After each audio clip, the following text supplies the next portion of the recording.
Tuh, jika Anda hanya berdagang dengan negara lain, itu bukanlah keuntungan maksimal. Keuntungan maksimal datang dari penjarahan. Dan itulah yang mereka butuhkan untuk menyeimbangkan kembali sistem mereka. Mereka membutuhkan pesta penjarahan seperti yang mereka dapatkan ketika Uni Soviet runtuh pada tahun 1991. Dan sistem kapitalis global itu juga sedang mengalami krisis yang dalam, dan mereka berhasil menstabilkan diri mereka sementara waktu dengan pesta penjarahan sumber daya Uni Soviet dan Republik-Republik Sosialis Eropa Timur. Sekarang, Eropa Timur pada dasarnya telah menjadi wilayah jajahan. Namun, Rusia memiliki kekuatan dan kemampuan untuk menghentikan proses itu, membalikan keadaan, dan menjadi negara yang berdaulat. Dan ini adalah sesuatu yang sangat dibenci oleh Barat. Itu sebab menjadikan semua nomor satu dan bekerja sama untuk menghancurkan Rusia. Merupakan saat bicara tentang dekolonisasi Rusia. Istilah itu sangat sedikit dan non-digunakan dalam imperialis dan bias terhadap negara yang hanya berusaha masih berdaulat.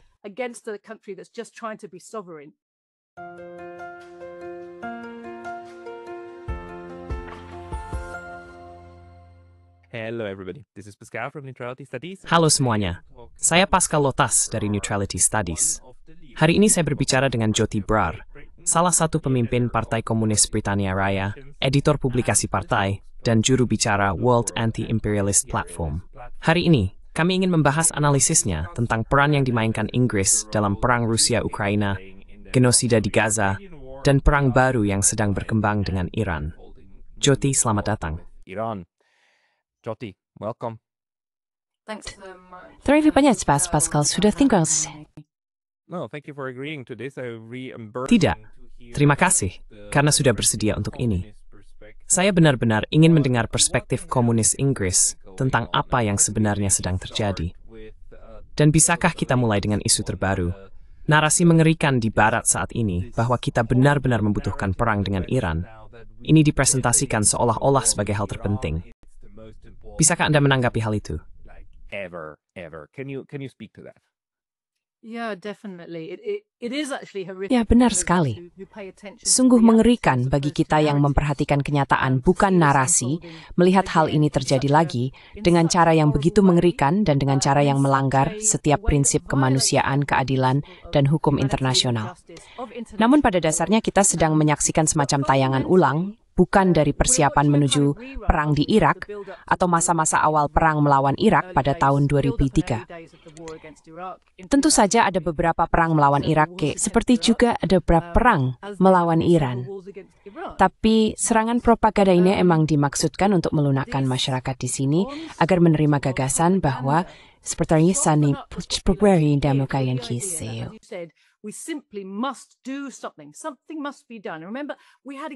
Sesuatu harus dilakukan.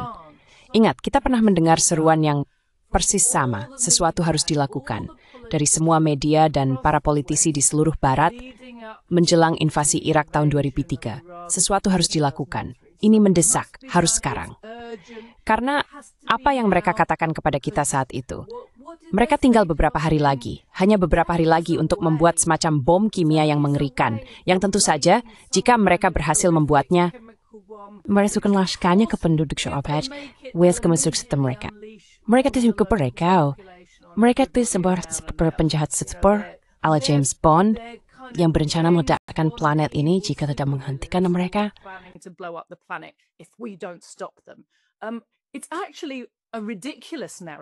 Sebenarnya itu adalah narasi yang konyol. Jika kamu tahu apa-apa tentang apapun, tapi kita terus-menerus diberi asupan narasi Hollywood yang konyol seperti itu, sehingga ketika semua orang dari segala arah rasanya seolah-olah itu pasti benar. Pasti ada sesuatu di baliknya jika semua orang mengatakannya.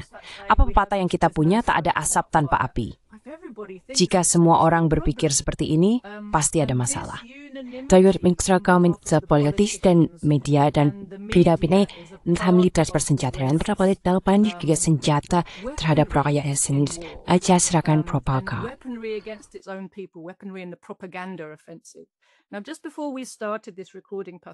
Tadi sebelum kita mulai rekaman ini, Pascal, kita sempat membahas tentang pentingnya propaganda dan operasi psikologis dalam perang imperialis dan bagaimana melalui propaganda ini mereka membingungkan serta memanipulasi rakyatnya sendiri agar jika tidak sepenuhnya mendukung perang setidaknya cukup bingung sehingga tidak menentangnya secara berarti.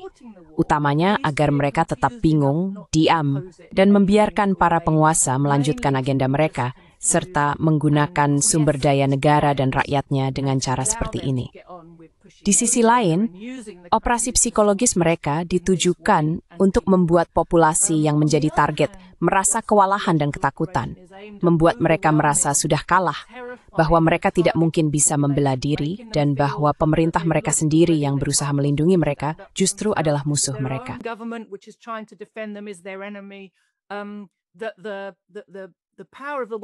Kekuatan Barat sangat besar dan tidak bisa dilawan. Dan jika Anda mencoba melawan, Anda akan menderita. Jadi sebaiknya Anda menyerah saja sekarang. Jadi ini seperti binatang berkepala dua. Dan yang kita lihat adalah banyak sekali misinformasi. Orang-orang seperti Anda dan saya yang berusaha mengikuti perkembangan saat ini akan merasa sangat sulit untuk mendapatkan informasi konkret yang sebenarnya. Ada begitu banyak perang psikologis yang terjadi, terutama dari Barat, yang ditujukan untuk melemahkan semangat dan membingungkan orang-orang yang berusaha mencari kebenaran, sehingga sangat sulit untuk memilah apa yang sebenarnya terjadi. Namun satu hal yang bisa kita lakukan adalah mundur sejenak dan melihat keseluruhan kerangka serta pokok-pokok utama narasi yang sedang disampaikan kepada kita.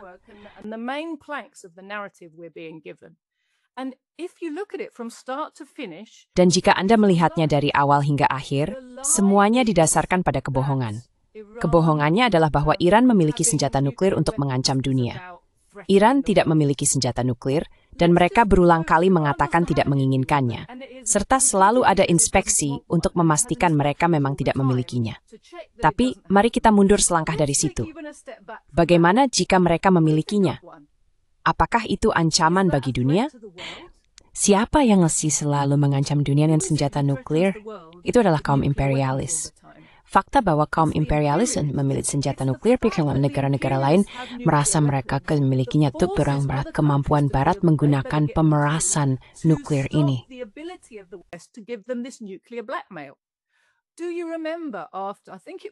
Apakah kamu ingat saya rasa itu setelah Libya, saya tidak terlalu ingat nama-nama pastinya.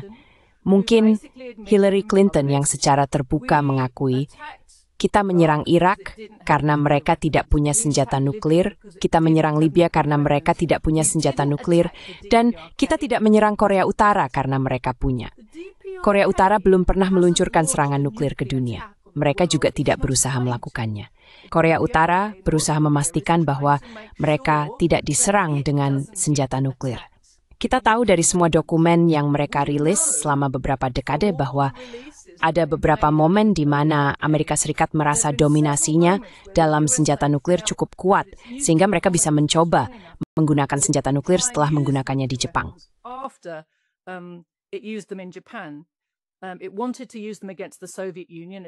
Mereka ingin menggunakannya terhadap Uni Soviet pada akhir Perang Dunia II.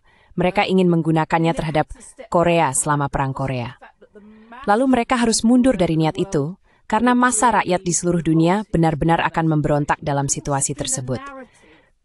Mereka tidak bisa membangun narasi yang cukup meyakinkan untuk membenarkannya di mata banyak orang. Jadi Anda lihat, ancaman itu datang dari Barat, dan kebutuhan untuk menciptakan narasi ini juga berasal dari Barat. Khususnya, kita hidup dalam iklim pasca Perang Dunia II, di mana karena pengaruh blok sosialis dalam menetapkan aturan internasional yang diterima, Pengadilan Nuremberg menetapkan sejumlah prinsip yang telah diterima oleh seluruh dunia sebagai kerangka hukum internasional yang sesungguhnya.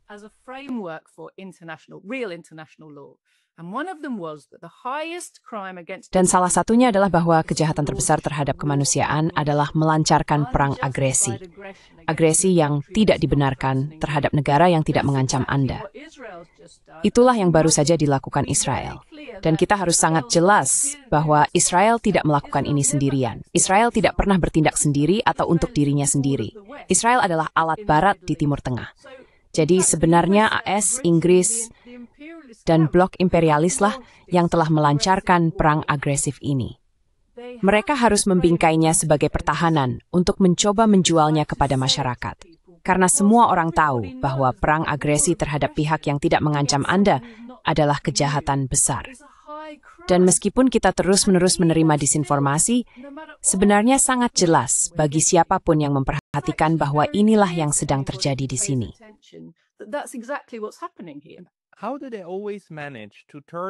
Bagaimana mereka selalu berhasil membalikan segalanya, atau status lampu derajat, setiap kali mereka membutuhkannya? Karena selama 3 tahun terakhir, kubu Barat terus-menerus berteriak bahwa ini adalah perang agresi tanpa provokasi yang dilancarkan Rusia terhadap Ukraina, dan kita tidak bisa membiarkan itu terjadi. Kita harus membelah tatanan internasional berbasis aturan, persis seperti yang baru saja Anda katakan. Dan sekarang mereka membalikkan semuanya. Mereka membalikkan narasinya dan bersadi. Karena bahkan mereka, maksud saya, mereka menyadari bahwa ini adalah masalah. Kanselir Jerman beberapa hari lalu di Kanada pada pertemuan G7 berkata, "Ya lihat, kita harus berterima kasih kepada Israel karena telah melakukan pekerjaan kotor untuk kita."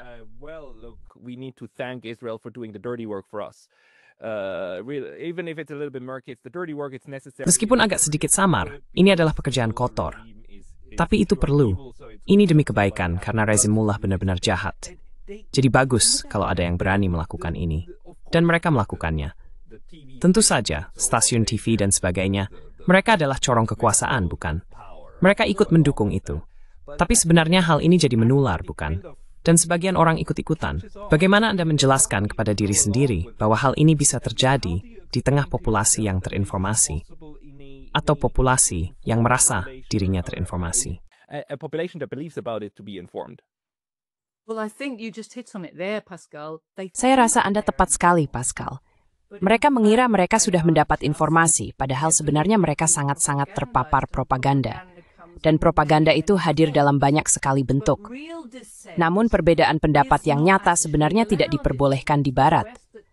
Barat, yang sejak Perang Dunia Kedua mengklaim sebagai rumah bagi kebebasan dan kebebasan berbicara serta semua hal itu, mengatakan bahwa kita memiliki hak-hak tersebut. Tapi jika Anda mencoba menjadi seseorang yang benar-benar membawa pesan revolusioner kepada kelas pekerja ini, Anda akan mendapati bahwa Anda berada di luar batas apa yang dianggap dapat diterima.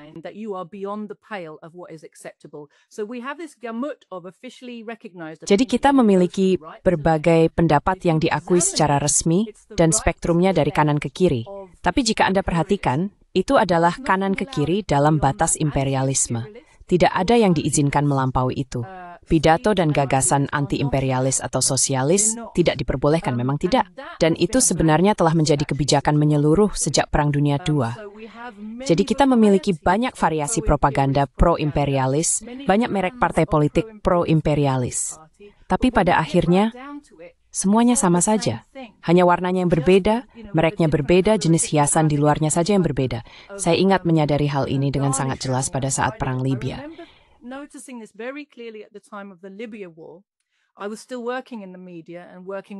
Saya masih bekerja di media dan bekerja dengan banyak orang yang pernah kuliah, profesional membaca The Guardian, dan merasa mereka berpendidikan tinggi serta berpikir kritis. Yang saya perhatikan adalah ketika ada kampanye propaganda besar-besaran terhadap Kolonel Gaddafi untuk membuat kita menerima gagasan bahwa dia hanyalah orang gila dan Libya adalah rezim yang gila dan berbahaya, dan sesuatu harus dilakukan, bukan?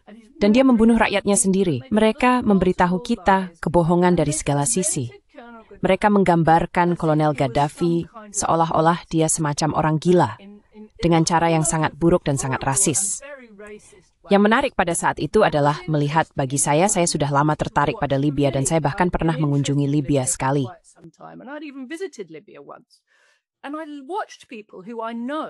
Saya melihat orang-orang yang saya tahu sama sekali tidak tahu apa-apa tentang Libya, membaca 2 atau 3 artikel di The Guardian, lalu berbicara tentang Libya dan Kolonel Gaddafi seolah-olah mereka tahu.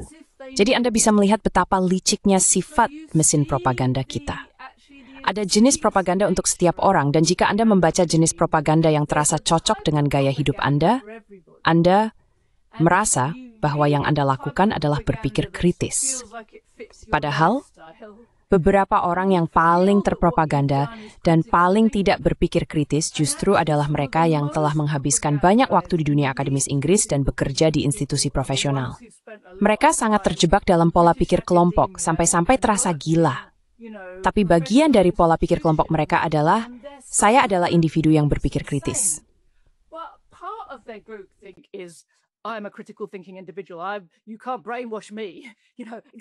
Kamu tidak bisa mencuci otak saya, tapi mereka semua mengatakannya serempak tentang betapa mereka tidak tercuci otaknya. Ini adalah fenomena yang sangat nyata. Orang-orang yang paling mungkin saya temui di Inggris yang mau mendengarkan ketika saya bilang bahwa mereka sedang dibohongi dan bahwa orang-orang yang berbohong itu sedang mencoba memanipulasi mereka agar bertindak melawan kepentingan mereka sendiri adalah orang-orang miskin. Kelas pekerja yang dengarkan tertanya, saya ada menarik kamu katakan. Semakin terdidik, semakin profesional. Semakin besar kepentingan seseorang dalam sistem, semakin mereka menyerap semacam propaganda yang mengatakan, kamu tidak bisa mencuci otak. Ini adalah mesin yang canggih.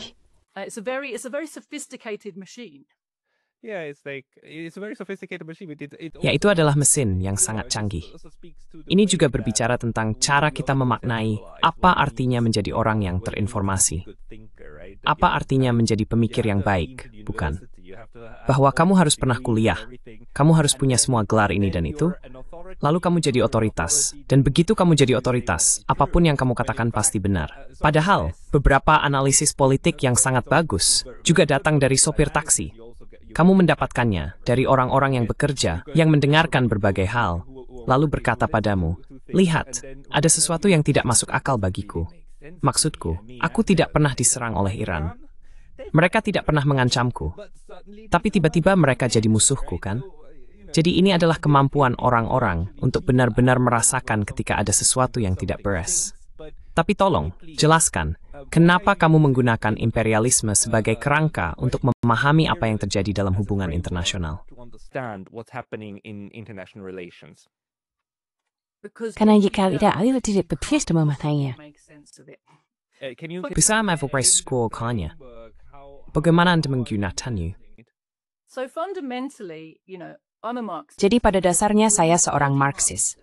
Dan ketika Anda mempelajari Marxisme, Anda akan menemukan bahwa Marxisme memiliki kekuatan besar untuk menjelaskan dunia tempat Anda hidup. Alasannya adalah karena Marxisme merupakan analisis ilmiah terhadap sistem yang kita jalani, sistem kapitalis. Jadi ketika Anda mulai dengan Marx, Anda memeriksa, memahami dan membedah segalanya. Cara kerja sistem kapitalis, dasar dari cara memproduksi barang untuk mendapatkan keuntungan. Pemberi kerja dan pekerja, pemilik modal dan buruh upahan adalah kelas utama yang membentuk masyarakat di bawah kapitalisme. Dan yang terjadi seiring kapitalisme telah ada selama beberapa waktu adalah bahwa kapitalisme berkembang dari apa yang mereka sebut kapitalisme perdagangan bebas menjadi kapitalisme monopoli. Anda dapat melihat perkembangan sejarah yang stabil dari konsentrasi kekayaan, semakin banyak kekayaan berada di tangan yang semakin sedikit.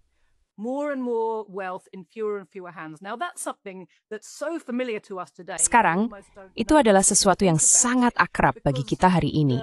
Sampai-sampai kita hampir tidak menyadarinya atau memikirkannya, karena pasar dunia, pasar kapitalis, telah berkembang menjadi pasar monopoli kapitalis imperialis lebih dari 100 tahun yang lalu.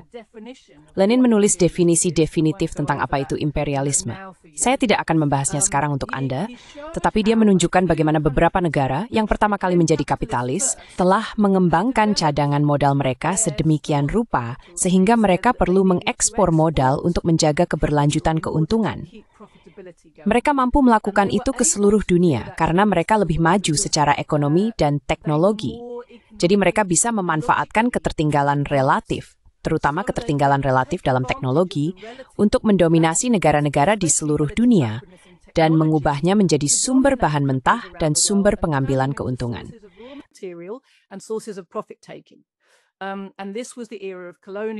Dan inilah era ekspansi kolonial di seluruh dunia. Lalu, Anda sampai pada titik di mana seluruh dunia pada dasarnya telah menjadi satu pasar kapitalis raksasa. Pada titik itu, kontradiksi yang memang sudah tertanam dalam sistem imperialisme mulai muncul. Ketika Anda memiskinkan massa, tetapi juga memproduksi dengan cara yang terus-menerus menghasilkan lebih banyak dan lebih banyak lagi. Namun, orang-orang yang memproduksi seluruh kekayaan itu hanya dibayar sebagian kecil dari kekayaan yang mereka hasilkan. Yang Anda ciptakan adalah krisis kelebihan produksi. Anda menciptakan situasi di mana barang yang telah diproduksi tidak bisa dijual karena orang-orang yang Anda butuhkan untuk membelinya, massa telah dimiskinkan. Jadi pasar menyusut, sementara jumlah barang yang Anda produksi justru bertambah.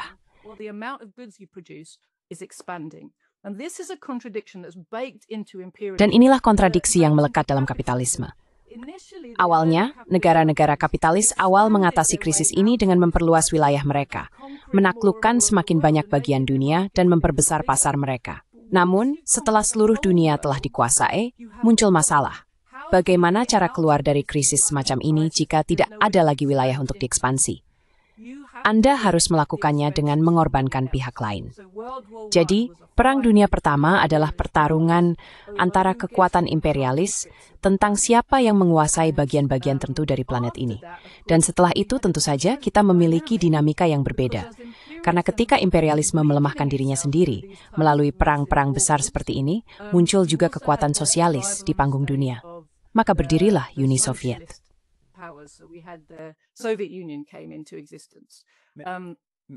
Boleh saya bertanya, mengapa menggunakan istilah imperialisme? Mencari termasuk termas kapitalisme. Demat imperial with you muncul. Jadi kaum imperialis adalah kekuatan kapitalis dominan di dunia dan merekalah yang pertama kali mengembangkan kapitalisme. Mereka memiliki cadangan modal yang seiring waktu terus bertambah dan bertambah. Jika Anda memikirkan cara kerja kapitalisme, Anda memiliki sejumlah modal untuk diinvestasikan, dan inti dari kapitalisme adalah membuat modal Anda tumbuh. Jadi jika Anda melihatnya sebagai proses historis, negara-negara yang pertama kali mengembangkan kapitalisme memiliki kelas penguasa yang sangat kecil, tetapi cadangan modal yang mereka miliki sangat besar dan terus bertambah karena modal tersebut, agar dapat berfungsi sebagai modal, harus diinvestasikan untuk mendapatkan keuntungan.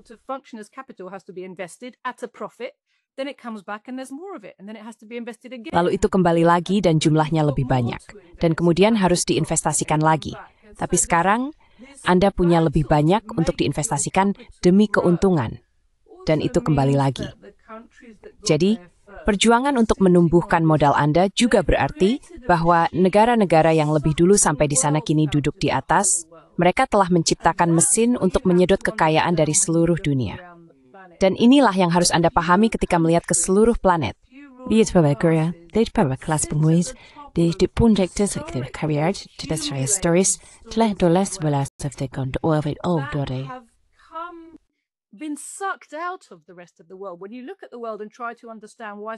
Ketika Anda melihat dunia dan mencoba memahami mengapa begitu banyak negara tertinggal dalam pembangunan, mengapa begitu banyak orang tetap miskin meskipun mereka tinggal di negara yang memiliki sumber daya alam melimpah, mengapa mereka tidak bisa maju dan berkembang, itu karena mereka sengaja dihalangi untuk berkembang, dihalangi untuk bisa mengendalikan sumber daya mereka sendiri. Sumber daya tersebut dibutuhkan untuk membayar upeti kepada cadangan modal di barat yang harus terus tumbuh. Dan cadangan modal itu tidak akan terus tumbuh jika orang-orang di seluruh dunia mengambil kendali atas sumber daya mereka sendiri dan mulai menggunakannya untuk membangun ekonomi mereka sendiri.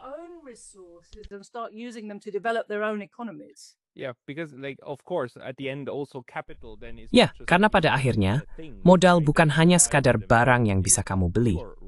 Modal adalah kekuatan mentah murni, karena kamu bisa memerintahkan orang untuk melakukan sesuatu. 100 pounds adalah makan malam bersama keluargamu.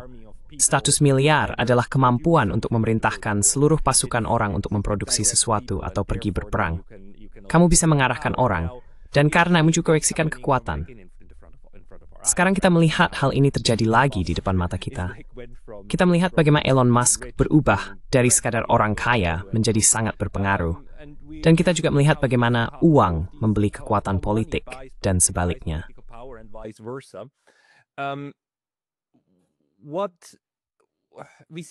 Kita juga melihat sistem yang berdampingan dengan sistem lain. Kita melihat Tiongkok yang memiliki ekonomi pasar tetapi bukan kapitalis. Jadi para politisinya kadang-kadang benar-benar menindak jenis modal tertentu yang tidak mereka sukai, meskipun itu sama sekali tidak masuk akal dari sudut pandang kita, atau dari sudut pandang kapitalis, bukan? Mengapa Anda ingin memberantas industri game? Nah, mereka bilang itu tidak baik untuk masyarakat, jadi mereka akan mematikannya. Lalu bagaimana hal ini berperan dalam perang-perang yang sedang kita saksikan saat ini? Misalnya, bisakah Anda mengaitkannya dengan perang Ukraina-Rusia?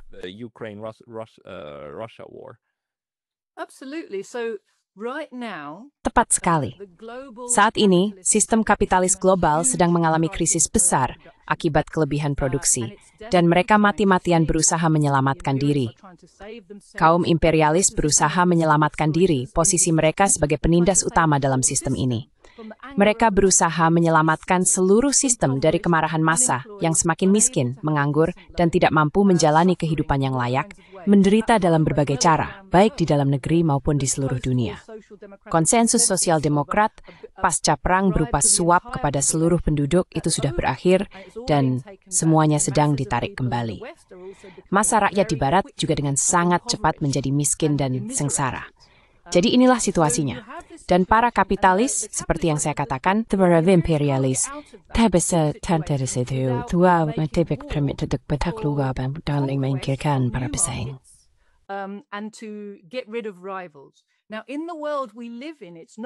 sekarang, di dunia tempat kita hidup, ini bukan lagi dunia klasik di mana kekuatan imperialis saja yang mendominasi dunia.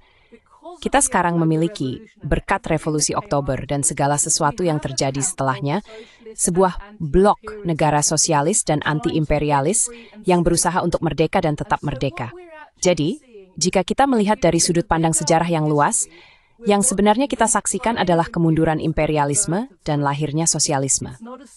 Proses ini tidak berjalan mulus, tidak berjalan lurus, namun kekuatan-kekuatan yang saling bertarung. Bahkan ketika mereka tidak menyadari apa yang mereka perjuangkan, jika mereka menentang imperialisme, sebenarnya mereka membantu kekuatan sosialisme untuk akhirnya menggantikan dan menghancurkan sistem imperialisme lama yang kini melemah dari dalam banyak hal.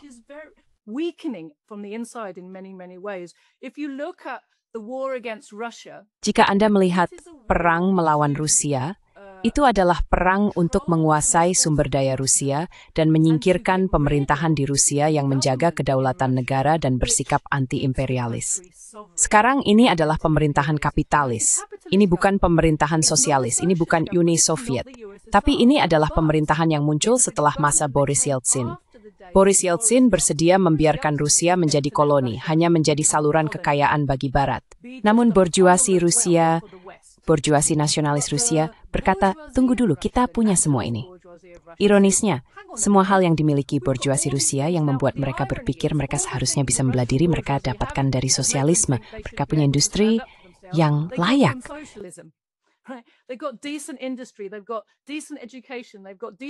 Mereka memiliki pendidikan yang layak, mereka memiliki infrastruktur yang memadai. Meskipun semua itu telah mengalami pukulan berat akibat apa yang terjadi setelah runtuhnya Uni Soviet, mereka masih memiliki kemampuan, pengetahuan, dan kecakapan untuk berdiri di atas kaki sendiri. Dan mereka tidak mau hanya menjadi bawahan dan rakyat yang tunduk, membiarkan sumber daya dan kekayaan mereka disedot sebagai upeti untuk modal keuangan di Barat. Jadi mereka membela diri mereka sendiri. Nah, bagi para imperialis, hal itu tidak bisa diterima. Tidak bisa diterima karena mereka membutuhkan keuntungan. Keuntungan super yang kini tidak mereka dapatkan. Jika hanya berdagang dengan negara lain, itu bukan keuntungan mal. Keuntungan maksimal didapat dari penjarahan.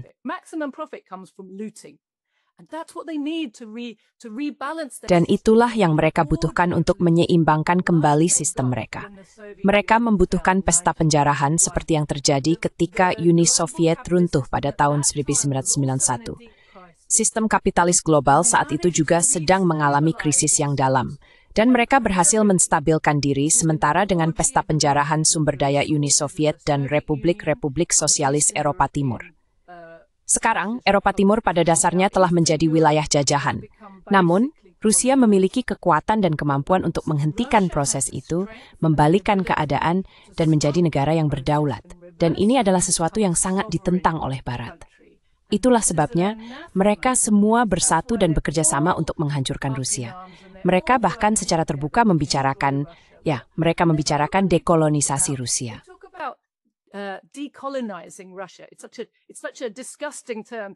Itu adalah istilah yang sangat menjijikkan untuk digunakan, apalagi datang dari kaum imperialis terhadap negara yang hanya berusaha menjadi berdaulat.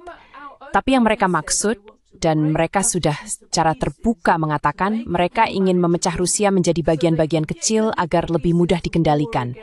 Sehingga mereka bisa membuat bagian-bagian kecil itu saling berperang dan menempatkan diri mereka sebagai penguasa demi penjarahan kekayaan besar Federasi Rusia yang lebih efisien. Itulah tujuan mereka. Mereka butuh kemenangan dalam perang ini, dan kenyataan bahwa mereka belum mendapatkannya membuat mereka putus asa.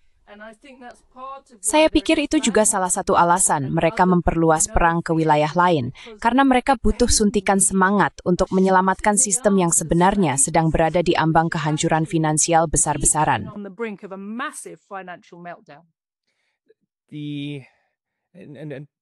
Masalahnya juga, perang-perang ini menciptakan ekonomi perang, bukan? Dan sebenarnya, maksud saya, bukan hanya senjata yang digunakan, tapi mereka juga menghasilkan sedikit tenaga kerja dan sebagainya. Namun di sisi lain, mereka juga menghancurkan sebagian kekayaan. Mungkin Anda bisa membahas itu. Tapi saya punya satu pertanyaan lagi, yang sudah lama ada di pikiran saya. Beberapa bulan lalu, saya melakukan diskusi dengan seorang Marxis Swedia, dan ketika saya berbicara dengannya, she has a stats were globalists. I used the term globalists because there is a whole strain, especially on the. Karena ada satu aliran, terutama di media sosial, yang mencoba menjelaskan apa yang terjadi, dengan pada dasarnya mengatakan bahwa ini adalah dorongan dari elit globalis yang hanya mengejar keuntungan mereka sendiri, dan kemudian bekerja sama, berkolaborasi lintas negara untuk mengumpulkan kekayaan. Tapi mereka menggunakan kata globalis. Lalu rekan kita, yang seorang Marxis, itu menunjukkan bahwa ini adalah konsep sayap kanan. Jadi itulah mengapa dia mengatakan bahwa dia menggunakan istilah imperialisme untuk menjelaskan hal ini. Apakah kamu setuju dengan itu? Dan bisakah kamu, karena saya tidak sempat membahasnya lebih jauh dengannya, bisakah kamu memperluas cara memaknai fenomena serupa yang sedang kita coba pahami ini?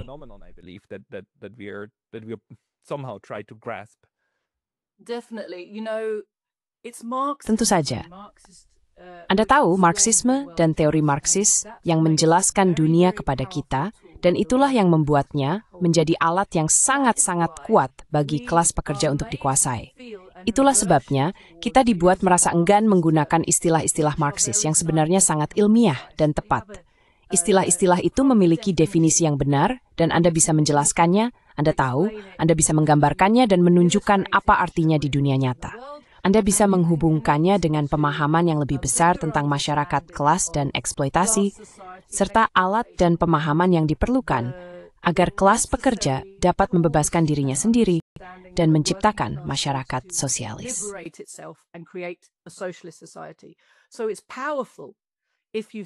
Jadi sangat berpengaruh jika Anda mempelajari dan memahami Marxisme, dan jika Anda mempopulerkan pemahaman serta istilah-istilah Marxis, itu sangat mengancam kelas penguasa.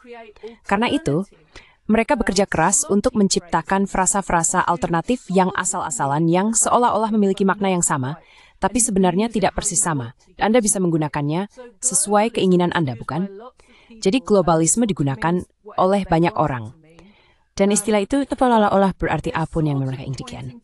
Namun, mereka menunjuk pada fakta bahwa ada kerjasama antara orang-orang super kaya kaum borjuis paling atas di setiap negara imperialis di saat ini.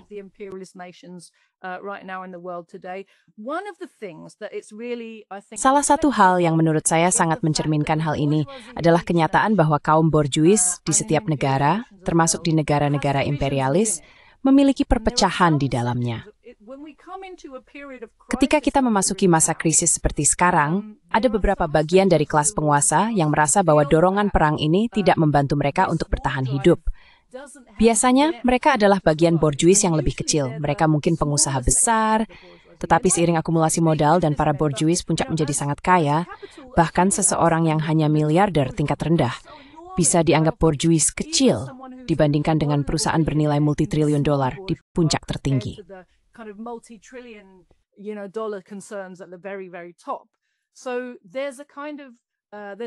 Jadi ada permusuhan terhadap agenda yang dianggap memperkuat akumulasi modal sedemikian rupa, sehingga bahkan kaum borjuis yang cukup besar pun dirugikan olehnya. Sekarang jika Anda memikirkan tentang demokrasi di Barat, itu adalah demokrasi borjuis. Artinya itu adalah demokrasi bagi orang-orang yang mampu membayar untuk mengaksesnya. Jadi di surat kabar dan makalah diskusi yang berlangsung di antara kaum borjuis, ini adalah tren pemikiran di antara faksi-faksi yang saling bersaing dari kelas penguasa. Kapitalisme adalah sistem yang dicirikan oleh persaingan. Dan bahkan ketika suatu kelas bersatu untuk memperkuat posisinya melawan negara lain atau melawan kelas pekerjanya sendiri, saling bertarung, berkucing dalam karung untuk prema sesama mereka dan mencari peluang untuk saling menggelet tulih di dalam mengulangi di bersaing di dalam kelas mereka tadi.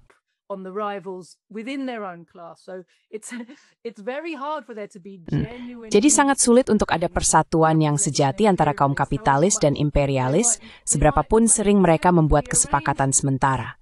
Namun setiap kesepakatan ini selalu bisa dibatalkan jika ada keuntungan bisnis yang bisa didapat. Jadi pertanyaan tentang globalisme ini, saya pikir itu adalah cara untuk mengaburkan fakta bahwa ada istilah yang tepat untuk apa yang sedang terjadi di dunia, yaitu imperialisme.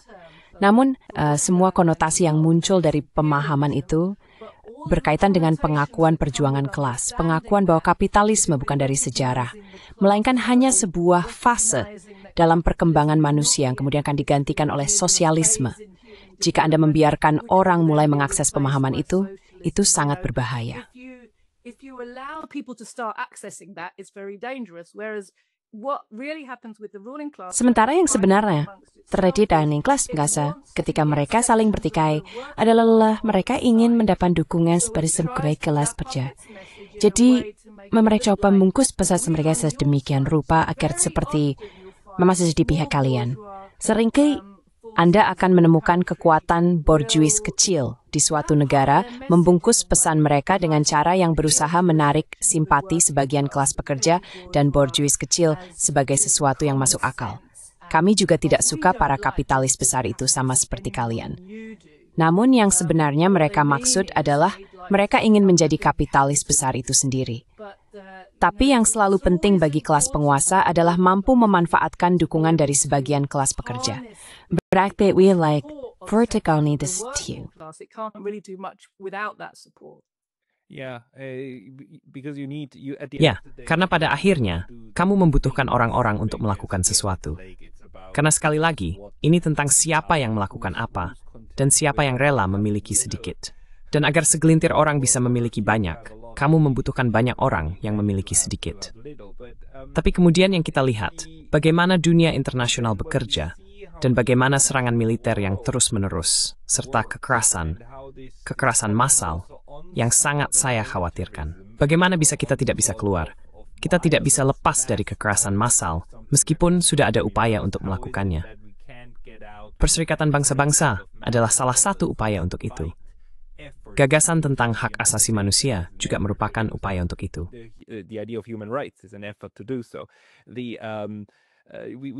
Kita memiliki banyak institusi seperti ini, dan kita membangun institusi karena kita semua, setidaknya secara retoris, sepakat ingin menjauh dari kekerasan massal.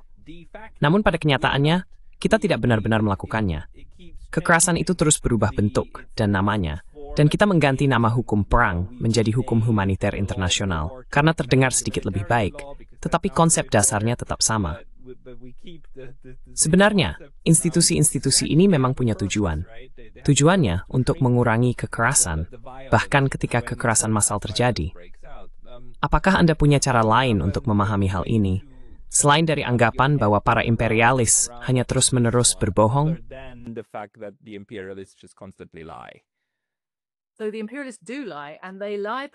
Jadi para imperialis memang berbohong dan mereka khususnya berbohong tentang keinginan mereka untuk perdamaian, keamanan, pembangunan, dan kesetaraan. Tapi Anda harus memahami mengapa mereka berbohong tentang hal-hal itu, karena dulu mereka tidak melakukannya. Mereka mulai harus berbohong tentang hal-hal itu setelah Revolusi Oktober. Jadi ini adalah langkah ofensif. Dominasi AS sebagai kekuatan imperialis muncul di era dekolonisasi dan anti-imperialisme serta pertumbuhan sosialisme. Dan agar mereka bisa diterima oleh cukup banyak orang di dunia atas apa yang mereka lakukan, mereka terus-menerus harus membungkusnya dalam sebuah narasi. Sebenarnya narasi yang berasal dari sosialisme. Sosialisme lah yang mempopulerkan gagasan bahwa manusia itu setara dan tidak boleh dieksploitasi.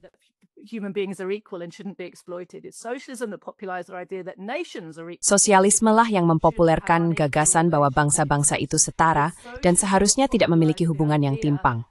Sosialisme lah yang mempopulerkan gagasan dan prospek bahwa umat manusia sebenarnya bisa hidup dalam damai. Bahwa hal itu mungkin dilakukan dan membawa pembangunan serta kemakmuran bagi semua. Hanya di bawah sosialisme, hal-hal itu bisa terwujud. Uni Soviet membuktikan hal itu kepada semua orang. Oleh karena itu, dalam era dekolonisasi ini, sementara imperialisme masih ada sebagai sebuah sistem, mereka harus menampilkan diri secara berbeda. AS jauh lebih sedikit melakukan kolonisasi secara langsung. Mereka memang memiliki beberapa koloni langsung, tetapi mereka tidak membicarakannya dan tidak menampilkannya sebagai koloni langsung. Mereka tidak mengakui bahwa itulah kenyataannya. Mereka harus pura-pura itu adalah sesuatu yang lain.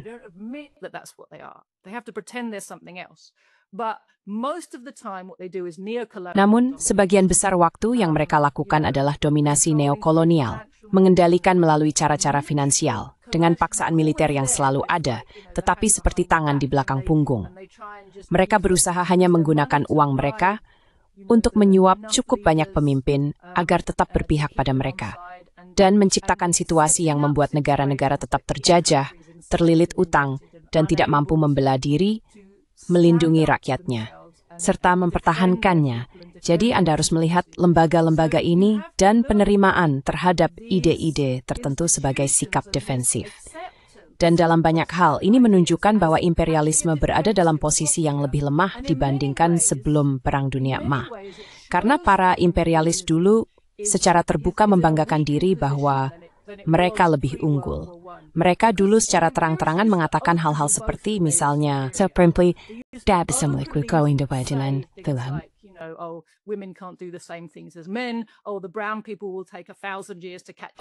orang-orang berkulit coklat akan membutuhkan 1000 tahun untuk menyamai orang-orang kulit putih. Itu sudah bawaan. Mereka hanyalah orang-orang yang kekanak-kanakan. Orang Afrika sebenarnya, bahkan bukan manusia sepenuhnya. Mereka bisa secara terbuka mengatakan segala macam hal yang sekarang mereka tidak berani katakan, meskipun mereka masih memikirkannya dan masih berperilaku seperti itu. Jadi kemunafikan itu muncul karena kita terus-menerus dihadapkan pada kenyataan tentang apa yang sebenarnya mereka pikirkan melalui apa yang mereka lakukan, tujuan dan sasaran mereka yang sebenarnya, serta sikap mereka yang sesungguhnya terhadap manusia. Yang sama saja seperti pada masa Perang Dunia Pertama ketika para jenderal kelas penguasa melemparkan ribuan pria kelas pekerja ke depan senapan mesin setiap hari.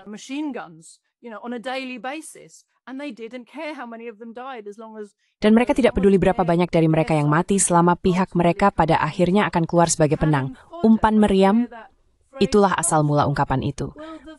Faktanya sekarang adalah mereka harus mencoba mencari umpan meriam dari tempat lain, karena implikasi revolusioner dari terus menggunakan penduduk mereka sendiri dengan cara seperti itu sebenarnya cukup menakutkan bagi para imperialis. Itu adalah sesuatu yang mereka coba hindari.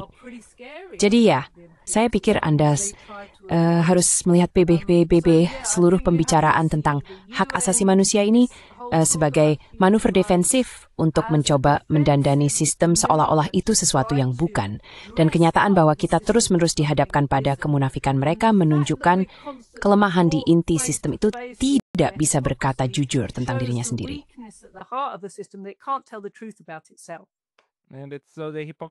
Kamfari itu bukanlah kebodohan. Itu adalah fungsi cerita setiap sistem pro-tandista, memasukkan usability.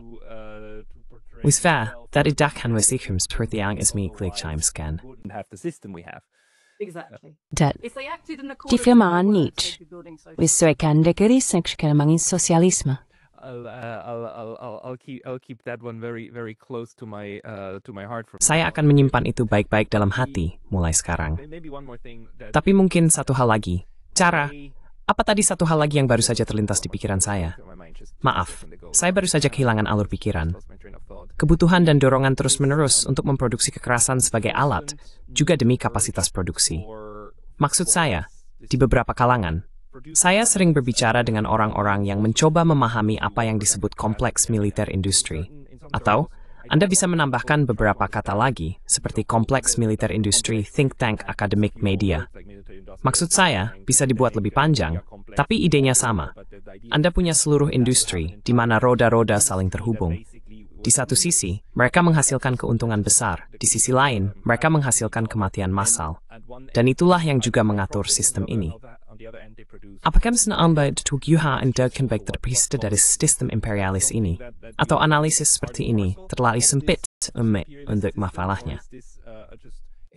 Too narrow analysis of what the problem is.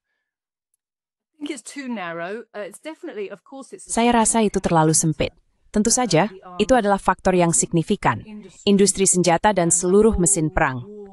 Tapi, jika kita mundur selangkah, mengapa para imperialis perlu menjajah, menguasai, dan menundukkan bangsa lain? Itu untuk memastikan aliran keuntungan maksimum. Dan kita harus selalu kembali pada motivasi ekonomi di balik segalanya. Saat ini, Anda tahu mengapa mereka membutuhkan hal-hal besar. Jadi, yang pertama, mereka harus melakukan segala cara untuk mengendalikan rakyat. Dan mereka melakukannya dengan menakut-nakuti mereka. Jika rakyat mencoba membela diri, mereka harus ditunjukkan bahwa Anda tidak bisa membela diri, dan segala cara digunakan untuk menekan keinginan rakyat untuk bebas. Dan tentu saja, kita hidup di era pasca Revolusi Oktober, pasca pembebasan nasional, ketika setiap bangsa percaya bahwa mereka berhak untuk merdeka.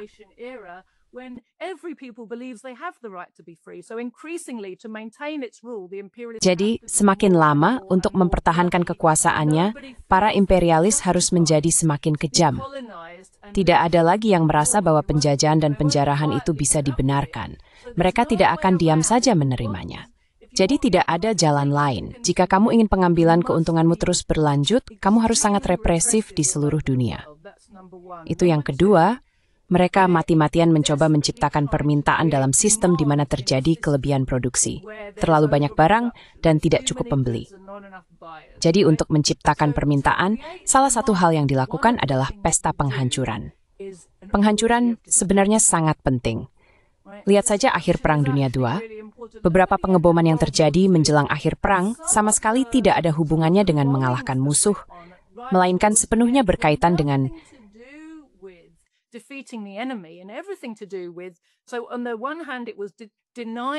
Jadi di satu sisi, ini tentang menolak infrastruktur bagi republik-republik sosialis baru. Mereka akan ditolak akses terhadap infrastruktur, industri, dan bahan mentah yang sudah ada.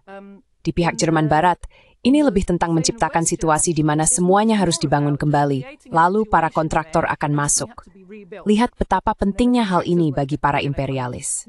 Di akhir Perang Irak, apa dua hal yang mereka perebutkan?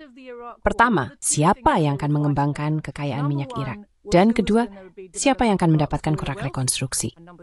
Benar kan? Karena ini menciptakan permintaan untuk aktivitas Mr. Eke.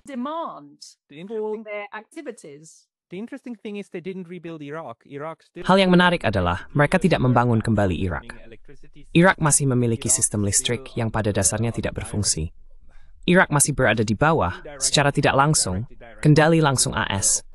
Dan AS tidak mengizinkan infrastruktur tertentu untuk dibangun kembali. Itu seperti Tidak ada bendungan, tidak ada listrik untuk kalian, dan kalian harus bertahan dengan sedikit yang bisa diakses.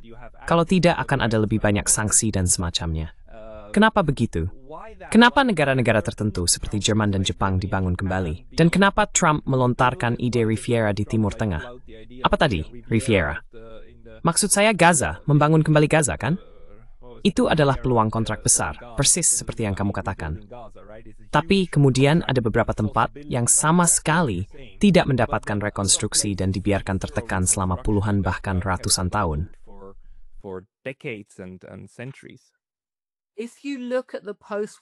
Jika Anda melihat situasi pasca Perang Dunia II dan memperhatikan letak geografis Jerman Barat dan Jepang, Anda bisa menjawab pertanyaannya. Mereka diizinkan bahkan didanai untuk berkembang kembali dengan cepat dan melakukan reindustrialisasi secara pesat, menjadi kekuatan industri justru untuk membuktikan kepada dunia bahwa kapitalisme lebih baik daripada sosialisme. Karena tentu saja di sisi lain, di Tiongkok, di Uni Soviet, di Jerman Timur, terdapat upaya rekonstruksi besar-besaran dan industrialisasi masif setelah kehancuran Perang Dunia II. Jadi itu adalah ajang promosi untuk sistem tersebut, dan juga Anda tahu keduanya menjadi basis bagi seju besar pasukan AS.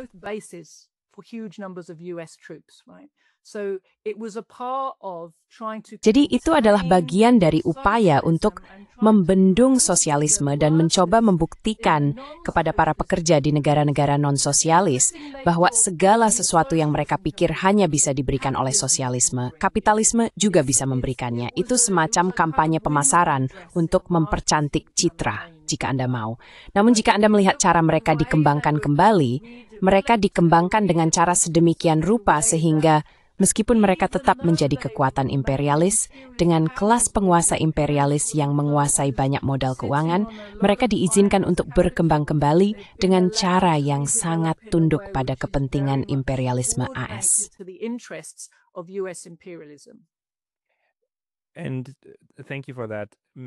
Terima kasih atas itu. Mungkin satu hal terakhir, kembali ke Inggris. Ada momen ketika tampaknya Jeremy Corbyn akan... Maksud saya, Jeremy Corbyn adalah pemimpin Partai Buruh. Dan menurut saya, dalam banyak hal, ia memiliki pendekatan yang sangat masuk akal terhadap kebijakan sosial maupun kebijakan dan politik internasional. Ia disingkirkan dari kekuasaan melalui tuduhan antisemitisme, dan kemudian sebagian besar partai dibersihkan, termasuk banyak orang Yahudi. Apakah itu daya dari sistem untuk menyingkirkan sesuatu yang tidak berfungsi, atau sesuatu yang mendekati cara Anda memandang dunia? Atau Gary dia menafsirkan apa yang terjadi pada Corbyn?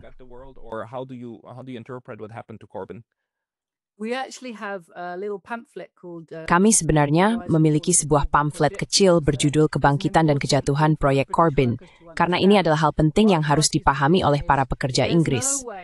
Posisi partai saya adalah bahwa tidak ada cara bagi Jeremy Corbyn untuk mewujudkan apapun yang dia janjikan kepada rakyat. Hal pertama yang harus Anda pahami adalah bahwa Partai Buruh adalah partai imperialis. Sejak awal, partai ini memang secara khusus antisosialis dan pro-kapitalis. Partai ini selalu melayani kepentingan imperialisme Inggris. Pemerintahan Partai Buruh yang pertama, jauh pada tahun 1924, membom Irak, menangkap dan menganiaya kaum komunis di India, melakukan kampanye teror massal di seluruh koloni, dan secara spesifik serta terbuka mengatakan kepada kelas penguasa, kekaisaran aman di tangan kami.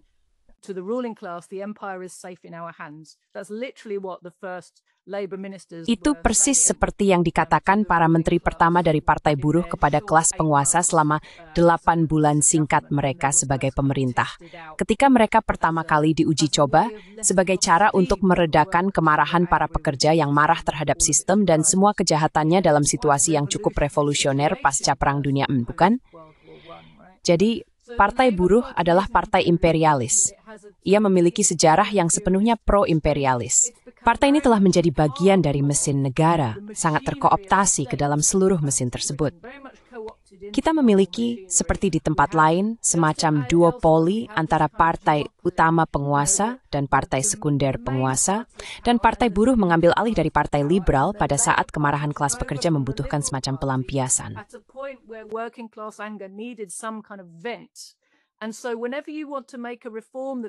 Jadi, setiap kali Anda ingin melakukan reformasi yang berpihak pada kelas pekerja, Anda menambahkan kata buruh di depannya agar terlihat seolah-olah partai buruh yang melakukannya untuk Anda, dan terus menjaga narasi bahwa partai buruh entah bagaimana menginginkan sosialisme.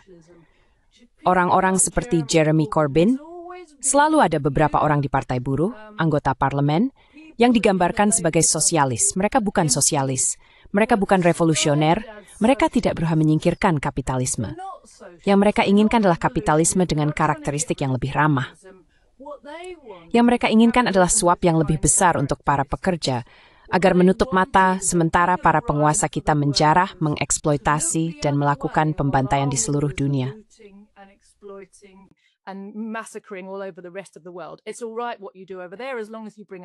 Tidak masalah apa yang kamu lakukan di sana selama kamu membawa sedikit lebih banyak kembali kepada kami. Kesulitan bagi Jeremy Corbyn khususnya adalah bahwa dia selalu memainkan peran sebagai minoritas yang terus-menerus kalah suara.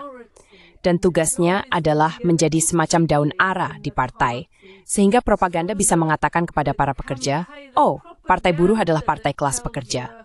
Partai buruh adalah partai yang harus kamu pilih jika kamu seorang sosialis. Mereka bisa terus mempertahankan itu karena mereka memiliki beberapa sosialis daun ara di sana untuk melakukan tugas itu. Dan Jeremy Corbyn selalu menjadi salah satunya. Dia ada di sana untuk mengatakan hal yang benar dan kemudian kalah suara.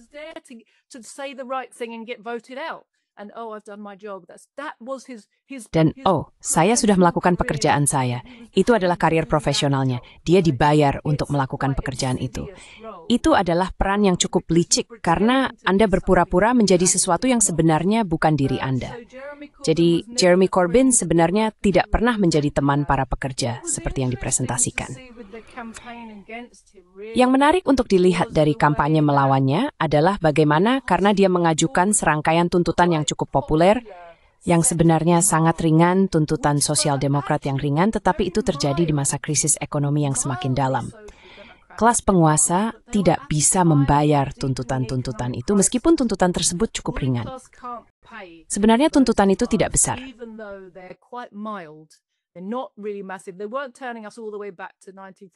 Mereka tidak benar-benar membawa kita kembali ke tahun 1945. Mereka tidak membalikkan semua kebijakan penghematan dan semua pemotongan yang telah kita alami, tetapi mereka seolah-olah berkata, bisakah kita sedikit saja memperbaikinya? Itu saja sudah dianggap tidak dapat diterima. Namun, ada dua hal lain yang jauh lebih tidak dapat diterima. Pertama, Jeremy Corbyn adalah anggota kelompok MP Partai Buruh Sosialis yang ditunjuk sebagai sahabat Palestina. Dia hadir di setiap solidaritas Palestina, memberikan pidato khasnya, ini tidak adil dan tidak menyenangkan. Karena tidak bisa diubah citranya, tidak bisa dikemas ulang sebagai seorang Zionis. Yes?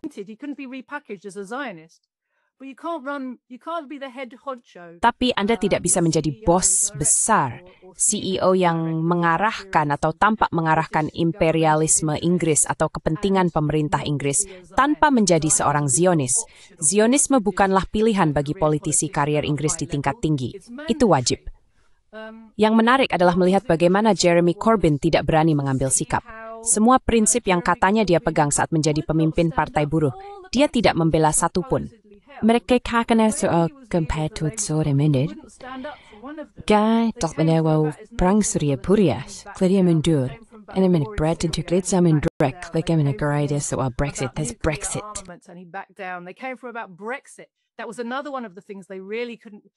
Itu adalah salah satu hal lain yang benar-benar tidak bisa mereka maafkan darinya. Bahwa dia mempertahankan gagasan bahwa hasil referendum harus dihormati. Namun, kelas penguasa saat itu sangat berusaha membalikan hasil referendum. Jadi mereka sangat marah padanya karena hal itu. Tapi ketika tekanan terhadapnya semakin besar, dia mundur. Disitulah dia kehilangan dukungan dari banyak pekerja yang sebelumnya merasa optimis dan berharap pada kampanyenya. Setelah itu, mereka merasa dia tadi selesai partai yang tidak mau melawan. Hal sama terjadi dengan antisemitisme.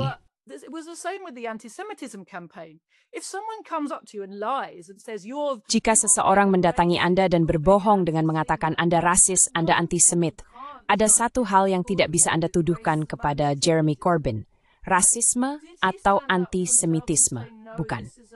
Apakah dia membela dirinya sendiri dan berkata ini bohong, saya bukan, begitu juga anggota kabinet saya maupun partai kami secara inheren antisemit? Tidak, dia tidak melakukannya. Dia hanya berkata, oh maaf, oh maaf, oh maaf. Dan semakin sering dia meminta maaf dan mundur, makin mereka menyerangnya. Mereka menganiaya dia dan seluruh partainya. Dan selama dia menjadi pemimpin, terjadi perburuan besar-besaran di Partai Buruh untuk mengusir setiap orang pro-Palestina dengan tuduhan antisemitisme. Dan dia adalah pemimpin yang memimpin dan memfasilitasi hal itu terjadi. Baik, terima kasih banyak atas itu. Maksud saya benar-benar membutuhkan perspektif ini tentang apa yang terjadi padanya di sana. Jyoti, jika orang-orang ingin mengikuti Anda dan tulisan serta publikasi Anda, kemana mereka harus pergi?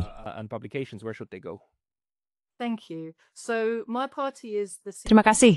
Terima kasih. Di partai saya adalah CPGBML. Situs web kami adalah The Communist dengan S, thecommunist.org. Saya mengajak orang-orang untuk mengunjungi situs tersebut, mendaftar ke buletin kami, dan membaca analisis kami. Itu benar-benar sangat bermanfaat. Cara termudah untuk mengikuti apa yang kami lakukan adalah melalui Telegram. Itu memang media sosial pilihan saya. Kami punya kanal di sana, The Communists. Saya juga punya kanal pribadi, Jyoti Brar. Jika Anda bisa melihat nama saya di bawah, J-O-T-E-B-R-R, Jyoti Brar. Saya punya kanal Telegram, kami juga punya kanal YouTube yang luar biasa bernama Proletarian TV yang saya minta untuk dilihat oleh semua orang. Dan sebenarnya yang kami inginkan adalah orang-orang terlibat dengan analisis kami, mulai mendidik diri sendiri dan menempatkan diri mereka pada posisi di mana mereka memahami perlunya berorganisasi secara serius dan ilmiah.